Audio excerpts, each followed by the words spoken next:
classes as business secretary. Are they out now? Secretary of State for all classes and all businesses, Adam. What did he mean, though? We're talking about middle and lower class. That sounded like a sort of class war card. I don't think so. I think what the Prime Minister was saying is that, you know, we're a party of aspiration. I mean, people want to get on. What's most important, obviously, for people is to have a decently paid, secure job that will enable them to, you know, raise the standard of living of their family and to get on in life. That's what New Labour stands for, and that's what's at the heart of this manifesto.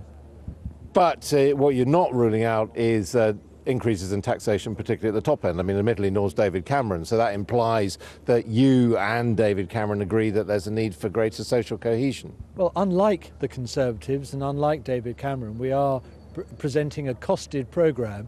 We know how we're going to pay for it, and our figures add up. I must have missed it in here. I don't see the costing. David Cameron's campaign is becoming a sort of bribe-a-day campaign. It's a sort of Santa Claus economy he thinks he's going to run. And of course, if people were to vote for him, and if he were elected in May, they would be stung very heavily in June when their emergency budget comes along, because that's when they would have to say how the public are going to have to pay for all their promises. But you're going to have to do exactly the same with a comprehensive spending review, aren't you? Because you're going to have to look at your spending and make big cuts. We're being very careful. I mean, our view is clear.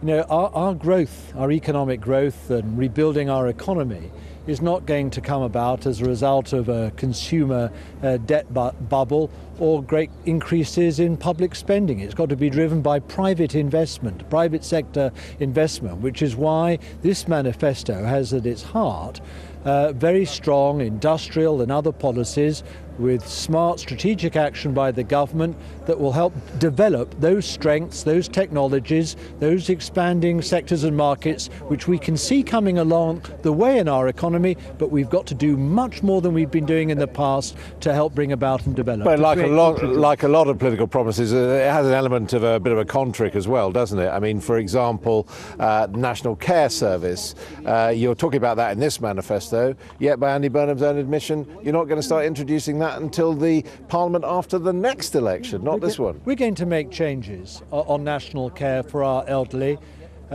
during the course of the next Parliament, but it is going to take time to create that new National Care Service. We've both got to get a consensus in the country between the parties about the basis for it, how it's going to work.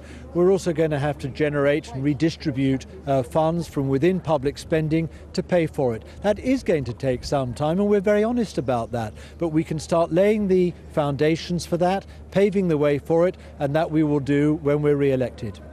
And no tax rises and no spending cuts under Labour? That's not credible, is it?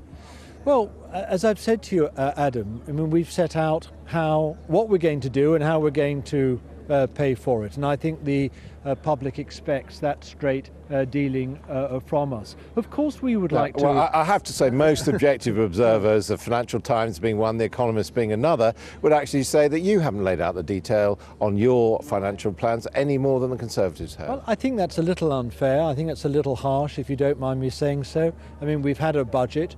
We've set out what we're going to do, where we're going to redistribute and reallocate public funding. We are going to take public spending away from programmes which have a lower priority. We're realising £15 billion worth of efficiency savings by eliminating waste this year. So we are being honest, we're doing the job. What we're not going to do is to pretend to people that we're able to do more, spend more than we have the resources to bring about. Finally, you're still behind in the opinion polls. You are the master strategist. How do you win from here? Is it only by cozying up to the Liberal Democrats? We're going to win from here by focusing people on what we're going to do for this country, for them and their families, and by inviting them to make a choice. I mean, we do have a choice for the future of our country. It is either a progressive future or a conservative future. It can't be both. Now, that progressive future, yes, it's got to be ambitious. Yes, it's got to be affordable. It's also got to be driven by new ideas. That's why I see this manifesto as New Labour Plus, Blair Plus. That's what this manifesto is. We'll leave it there. Peter Mandelson, thank you very much indeed. Back to you. Thanks, Adam. Well, let's find out now what the Conservative Party make of Labour's election manifesto. Joining me from Westminster is the Shadow Defence Secretary and MP for Woodspring, Liam Fox. Good afternoon to you, Dr. Fox. We heard Peter Mandelson there, Lord Mandelson,